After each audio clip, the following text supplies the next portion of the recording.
வணக்கம் நண்பர்களே. ஜோதிடம் பத்தின தகவல்கள தெரிஞ்சுக்க நம்மளோட சேனல சப்ஸ்கிரைப் பண்ணிக்கங்க. க்கான ஒரு முக்கியமான ப்ளஸ் பாயிண்ட் என்னன்னா, அது ஒரு மிகப்பெரிய வரப்பிரசாதம்னே சொல்லலாம். நீங்க விடாமுயற்சியோட காலம் தாழ்த்தாமல் உழைச்சீங்கன்னு வச்சுங்களேன், உங்களுடைய தலையெழுத்தையே நீங்க மாத்தலாம். இது தனுசு ராசிக்காரங்களுக்கான ஒரு வரப்பிரசாத உண்மை.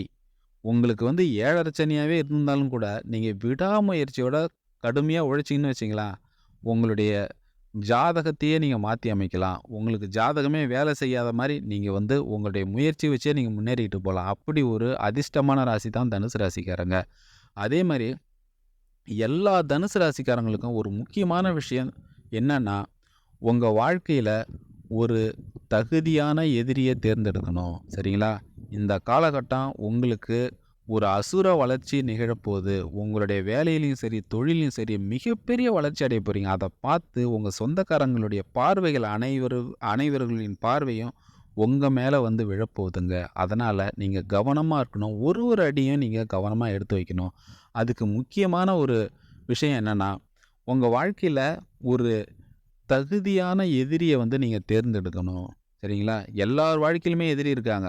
சில பேர் கேட்டா பக்கத்து வீட்டுக்காரன் எனக்கு எதிரின்னு தான் சொல்லுவான்.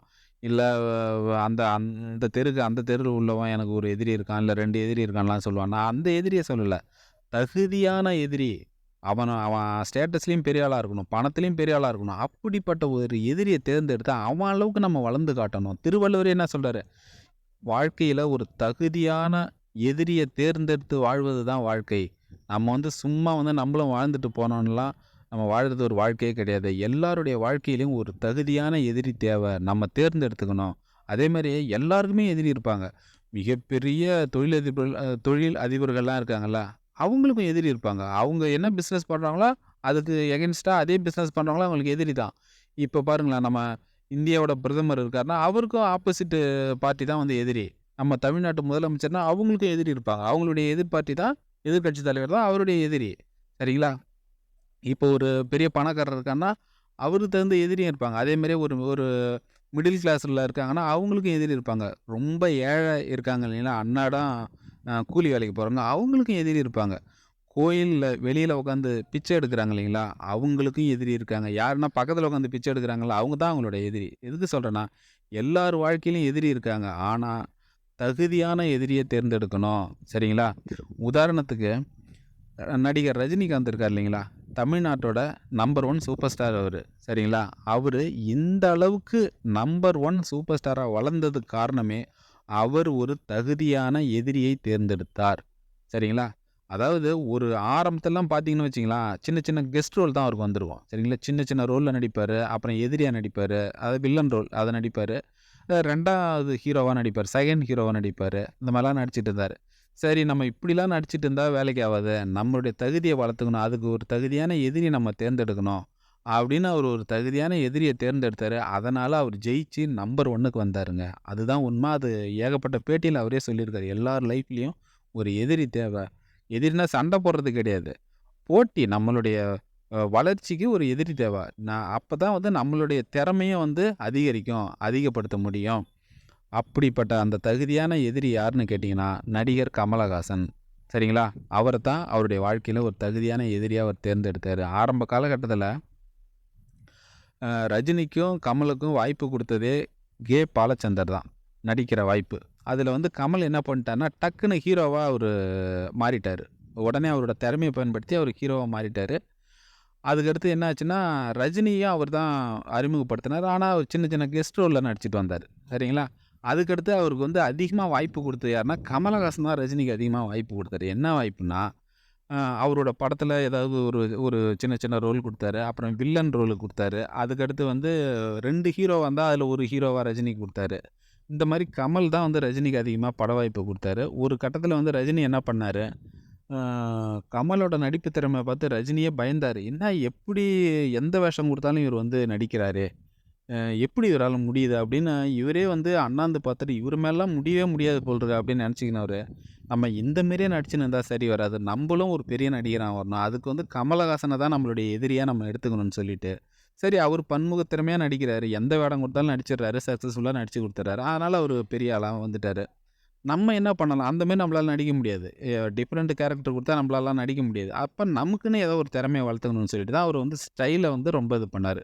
முடிய இது பண்றது, அதுக்கடுத்து சிகரெட் பிடிக்கிறது, இந்த மாரிலாம் ஒரு சில நடக்கிற ஸ்டைலு, இந்த மாரிலாம் ஒரு சில ஸ்டைல வந்து அவரு ஃபாலோ பண்ணதால, அது மக்கள் மத்தியில ரீச் ஆகி அவரும் வந்து கமலுக்கு ஈக்குவலா வந்தாரு. அதுக்கடுத்து பிற்காலத்தில கமல தாண்டியே நம்பர் 1 வந்துட்டாரு. எதுக்கு சொல்றேன்னா, அவருடைய வளர்ச்சிக்கு காரணம், அவரு ஒரு தகுதியான எதிரியை தேர்ந்தெடுத்தார். அதுதான் அவருடைய ம் இப்படிப்பட்ட ஒரு நம்பர் 1 உச்ச நட்சத்திரமா வருவதற்கு காரணம். எதுக்கு சொல்றேன்னா, நம்ம வாழ்க்கையில யாரையாவது உங்களுக்கு தெரிஞ்ச உங்க சுற்று வட்டாரத்தில இருக்கிற ஒருத்தவங்கள வந்து நீங்க ஒரு தகுதியான எதிரியா தேர்ந்தெடுத்துக்கணும். அப்பதான் உங்க வாழ்க்கையில வளருவீங்க. சரிங்களா?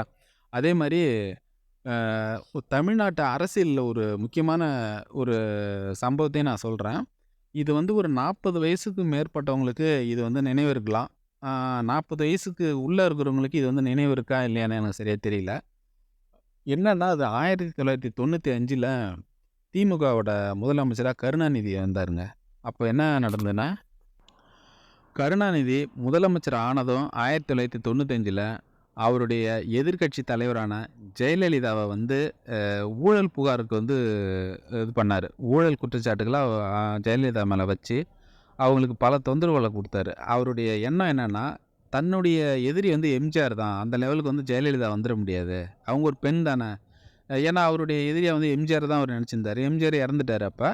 அப்ப ஜெயலலிதா தான் எதிர்க்கட்சி தலைவரா இருக்காங்க. அப்போ வந்து இவங்கலாம் ஒரு ஆளா ஒரு பெண்ண வந்து நம்மளுடைய எதிரியாவே அவரு கன்சிடர் பண்ணலாம். அதனால தொந்தரவு மேல தொந்தரவு குடுத்தாரு. ஏகப்பட்ட ஊழல் புகார்ல சிக்க வச்சாரு. ஊழல் குற்றச்சாட்டுகள சுமத்துனாரு. அவங்கள சிறையிலயும் தள்ளனாரு கருணாநிதி. ஆ அவரு என்ன நெனச்சுக்கிட்டாருன்னா, இதுக்கு மேல ஊழல் குற்றச்சாட்டுலாம் மக்கள்ட்ட சொன்னா மக்கள் வந்து ஓட்டு போட மாட்டாங்க. இதுக்கு மேல நம்ம நெனைக்கிறது தான். இதுக்கு மேல நம்ம தான் முதல்வரு. நிரந்தர முதல்வரே நம்ம தான். நம்ம வந்து ஊழல் குற்றச்சாட்டு மேல வச்சா ஜெயலலிதாவுக்கு ஓட்டே விழாது. நம்ம என்ன வேணாலும் பண்ணலாம் அப்படின்னு நினச்சிங்கன்னா, அவரு அதிகமா தொல்ல பண்ணாரு. அப்புறம் வந்து ஜெயில்லயும் தூக்கி வச்சாரு. அதுக்கடுத்து வந்து 2000வது வருஷத்துல திரும்ப எலக்ஷன் வருது. சட்டசபை எலக்ஷனு. அப்போ வந்து ஊழல வச்சு தான் அவரு பிரச்சாரமே பண்றாரு கருணாநிதி. இந்த மாரி ஜெயலலிதா மிகப்பெரிய ஊழல்வாதி.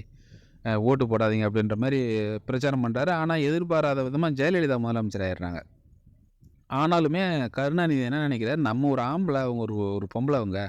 நம்மள வந்து அரெஸ்ட் பண்ற தைரியம்லாம் உங்களுக்கு வராது அப்படின்ற மாரி அவரு நெனச்சுன்னு இருக்காரு. ஆனா எதிர்பாராத விதமா ஜெயலலிதா கருணாநிதிய அரெஸ்ட் பண்ணிடுறாங்க. அரெஸ்ட் பண்ணாலும் அவரு வந்து அந்த அரெஸ்ட்டுக்கு ஒத்துழைக்கல அவரு. ஏகப்பட்ட பிரச்சனை பண்றாரு. ஜெயிலுக்குள்ளயே போமாட்டேன்னு சொல்லிட்டு வெளில உட்காந்துர்றாரு. அப்ப மத்திய கவர்மெண்ட் வந்து அழுத்தம் குடுக்குது ஜெயலலிதாவுக்கு. "நீ அவர உள்ள தூக்கி வச்சா ஆட்சிய டிஸ்மிஸ் பண்ணிவிடும்" அப்படின்னு பயமுறுத்துறாங்க. ஆனாலும் என்ன அழுத்தம் குடுத்தாலும் உள்ள தூக்கி வைக்கிறதான்னு அதிரடியா உள்ள தூக்கி வச்சாரு. கருணாநிதியே எதிர்பார்க்கல. இந்த மாரிலாம் அதிரடியா பண்ணுவாங்கன்னு. அந்த மாரி உள்ள தூக்கி வச்ச குத்தம் தான், ஜெயிலுக்குள்ள தூக்கி வச்ச குத்தம் தான், ஜெயலலிதாவ பார்த்து பயந்தாரு. ஒரு தகுதியான எதிரியா ஒத்துக்கிட்டாரு. ஜெயலலிதா கிட்ட அதுக்கு அடுத்தது ஈக்குவலா ட்ரீட் பண்ணாரு. அதுக்கு அடுத்த வருஷம் 2006ல திரும்ப கருணாநிதி முதலமைச்சர் ஆனாரு. ஆனா திரும்ப ஜெயலலிதா மேல ஊழல் குற்றச்சாட்டோ, அரெஸ்ட்டோ பண்ணல. ஏன்னா, பண்ணனா திரும்ப ஆட்சி மாற்றம் வந்துனா, அவங்க திரும்ப உள்ள தூக்கி வச்சுருவாங்கன்னு தெரியும். அதனால பயந்துகிட்டு அரெஸ்ட் பண்ணல. எதுக்கு சொல்றேன்னா, ஜெயலலிதாவுடைய நடவடிக்கை தான் அவர பயமுறுத்தி ஒரு தகுதியான எதிரியா வந்து அவங்கள வந்து காண்பிச்சது. எதுக்கு சொல்றேன்னா, வாழ்க்கையில ஒரு தகுதியான எதிரிய தேர்ந்தெடுக்கணும். அப்படி தேர்ந்தெடுத்து, அத வந்து நம்ம அந்த உயரத்த தொடுறதுக்கு நம்ம என்னென்னலாம் பண்ணணுமோ, எல்லா முயற்சியும் பண்ணா தான் நம்ம வளர முடியும். அப்படி இல்லாம நம்பளும் மாசம் மாசம் சம்பளம் வாங்கணும். நம்ம மாசம் மாசம் செலவு பண்ணோம். இப்படியே போயிட்டு இருந்தோன்னா, எந்த ஒரு வளர்ச்சியும் இருக்காது. எதுக்கு சொல்றேன்னா, தகுதியான எதிரிய தேர்ந்தெடுத்தா தான் அந்த தகுதி அளவுக்கு இல்ல அத விட தாண்டி நம்மளால வளர முடியும். சரிங்களா? எதுக்கு சொல்றேன்னா, இந்த காலகட்டத்தில தனுசு ராசிக்காரங்களுக்கு எல்லாமே வெற்றியா வரப்போகுதுங்க. அதே மாரி உங்களுக்கு கடந்த 7 1/2 காலத்து சனி 7 சனியில நீங்க பட்ட கஷ்டங்கள் எல்லாமே சரியாக போகுது. எல்லாமே உங்களுக்கு நல்ல காலம் பொறந்துட்டுது. நீங்க விடாமுயற்சியோட உழைக்கணும். காலம் தாழ்த்தாம உழைக்கணும். வேலையா இருந்தாலும் சரி, வியாபாரத்திலயா இருந்தாலும் சரி, உங்களுக்கு மிகப்பெரிய ஒரு வெற்றி கிடைக்க போகுது. அதேமாரி வியாபாரத்தில ரொம்ப கவனமா இருக்கணும். வந்து முதலீடு குறைவா தான் பண்ணணும். உழைப்ப தான் அதிகப்படுத்தணும். இதுதான் ஒரு உண்மையான வியாபாரிக்கு ஒரு வெற்றிக்கான மந்திரமே அதுதான். சரிங்களா? நீங்க வளரணும்னு நெனைக்கிறீங்க. சில பேர் என்ன தெரியுங்களா? நான் பிசினஸ் பண்ணா நாளைக்கே கோடீஸ்வரன் ஆயிடணும் அப்படின்ற மாரி ஒரு பேராசை. அது வந்து பேராசைன்னு தான் நான் சொல்லுவேன்.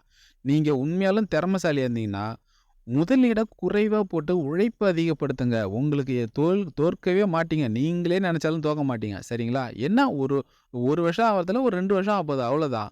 நீங்க வந்து கந்து வட்டிக்கு கடன் வாங்கி போட்டு, நாளைக்கு வந்து ஏதோ ஒரு சிச்சுவேஷன்ல தோத்து போயிட்டீங்கன்னு வச்சுக்கங்களேன், ரொம்ப இக்கட்டான சூழ்நிலை ஆயிடும். சரிங்களா? கடன் வந்து 1 வருஷம் நீங்க எத நம்பி நீங்க வாங்குறீங்களோ, அது 1 வருஷம் உங்களுக்கு கை குடுக்கலன்னா, அதுக்கடுத்து வந்து நீங்க உங்களோட உழைப்பு எல்லாமே யார்ட்ட நீங்க வட்டிக்கு வாங்குறீங்களோ அவங்களுக்கு போயிடும். அதனால முதலீடு குறைவாவும் இருக்கணும். உழைப்பு தான் அதிகமா இருக்கணும். அப்பதான் தொழில்ல ஜெயிக்க முடியும். சரிங்களா? ஆகையால இந்த குரு வக்ர பயிற்சியான இந்த நல்ல நேரத்த நீங்க நல்ல முறையில பயன்படுத்திட்டு வாழ்க்கையில மிகப்பெரிய ஆளா வரணும்னு நான் கேட்டுக்கிறேன். அதே மாரி வர அக்டோபர்ல நடக்கறக்கு அந்த ராகு கேது பயிற்சிலாம் தனுசு ராசிக்காரங்களுக்கு மிகப்பெரிய யோகங்க. நீங்க எழுதி வச்சுக்கோங்க. நீங்க கோடீஸ்வரங்க. நீங்க முயற்சி பண்ணீங்கன்னா நீங்க கோடீஸ்வரங்க. நீங்க முயற்சி பண்ணலன்னா நீங்க கோடீஸ்வரங்க இல்ல. சரிங்களா? கடந்த காலத்த நெனச்சு பார்க்கணும். பணத்துக்காக எவ்ளோ கஷ்டப்பட்டோம். யார் யாருக்கெல்லாம் கையேந்துனீங்க? யார் யாருக்கெல்லாம் அவமானப்பட்டீங்க? நீங்க வந்து கடனாளியா கடனாளியா தான் இருக்கீங்க. ஆனா மத்தவங்க உங்கள எந்த அளவுக்கு ஒரு ஏளனமா பார்த்தாங்க. எந்த அளவுக்குலாம் உங்கள கேவலமா பேசுனாங்க. அத எதையும் மறந்துறக்கூடாது. அதேமாரி கடந்த காலத்தில பண்ண தவறுகள நீங்க திரும்ப பண்ணக்கூடாது. சரிங்களா? எதுக்கு சொல்றேன்னா, கடந்த காலத்த அந்த படிப்பினைகள வாழ்நாள் முழுக்கவே நீங்க மறக்கக்கூடாது. சரிங்களா? வாழ்க்கை ரொம்ப முக்கியம். பணம் ரொம்ப முக்கியம். சிக்கனம் ரொம்ப முக்கியம். சரிங்களா? அதேமாரி நீங்க ஒரு குடும்பஸ்தரா இருக்கீங்கன்னா, கண்டிப்பா உங்க கடமைய செய்யணும். கண்டிப்பா வேலைக்கு போணும். அப்படி இல்லையா தொழில் ஆரம்பிக்கணும். அதுல வந்து உங்க உழைப்ப முக்கியமா செலுத்தணும். ஒருத்தரு மெடிக்கல் ஷாப்பே வச்சு பெரிய கோடீஸ்வரர் ஆயிட்டாருங்க. அவரு தான் ஓனரு. அவரு தான் வந்து அந்த ஷாப்ல மருந்துலாம் எடுத்து குடுத்து அவரு தான் அவரு கூட ஒரு ஆள் கூட வச்சுக்கல. நல்ல ஒரு என்ன சொல்றது? நல்ல சேல்ஸ் ஆகக்கூடிய ஒரு கடை. அவரு ஒரே ஆளு தான். அவரு பெரிய கோடீஸ்வரன். ஏகப்பட்ட இடத்தலாம் வாங்கி போட்டாரு. எதுக்கு சொல்றேன்னா, முதலீட குறைவா போட்டாரு. ஆட்கள் அதிகமா போடல. அவரு மட்டுமே அவரு வந்து உழைச்சாரு அந்த கடையில. அவரு பெரிய ஆள் ஆயிட்டாரு. நஷ்டமே அங்க வரல. நீங்க இதே ஒரு ஆள் போடுறீங்கன்னு வச்சுக்கங்களேன், அவருக்கு கண்டிப்பா நம்ம சம்பளம் குடுத்தே ஆகணும். இப்ப வந்து அவரே ஓனரா இருக்கிறதால, ஒருவேளை சேல்ஸ் ஆகாட்டியும் கூட அவருக்கு வந்து யாருக்கும் எந்த பதிலும் சொல்ல போறது கிடையாது. எதுக்கு சொல்றேன்னா, நீங்க ஆள் கூட வைங்க. குறைவா வைங்க. அதுக்காக உங்களையே வந்து நீங்க தாங்க செய்யணும். வேற யாரையும் வச்சு செய்யக்கூடாதுன்னுலாம் சொல்லல. குறைவா வைங்க. சரிங்களா? குறைவா இது பண்ணி லாபத்த அதிகப்படுத்தணும். அதுதான் புத்திசாலித்தனம். சும்மா கன்னா பின்னான்னு ஆட்கள நீங்க போட்டு பிசினஸ் பண்ண நெனச்சா, அப்படியே முன்னேறினாலும் கொஞ்சம் ஸ்லோவா தான் முன்னேற முடியும். சரிங்களா? குறைவான முதலீட போட்டு, அதிக உழைப்ப நீங்க போட்டா மட்டும் தான், நீங்க சீக்கிரம் முன்னேற முடியும். ஆகையால, இந்த பொற்காலத்த நல்ல முறையில பயன்படுத்திட்டு உங்க வாழ்க்கையில மிகப்பெரிய ஆளா வரணும்னு நான் கேட்டுக்கிறேன். இந்த வீடியோ உங்களுக்கு பிடிச்சிருந்தா மறக்காம லைக் பண்ணுங்க. நம்ம சேனல சப்ஸ்கிரைப் பண்ணுங்க. மறக்காம பெல் பட்டனையும் கிளிக் பண்ணிக்கோங்க. நன்றி.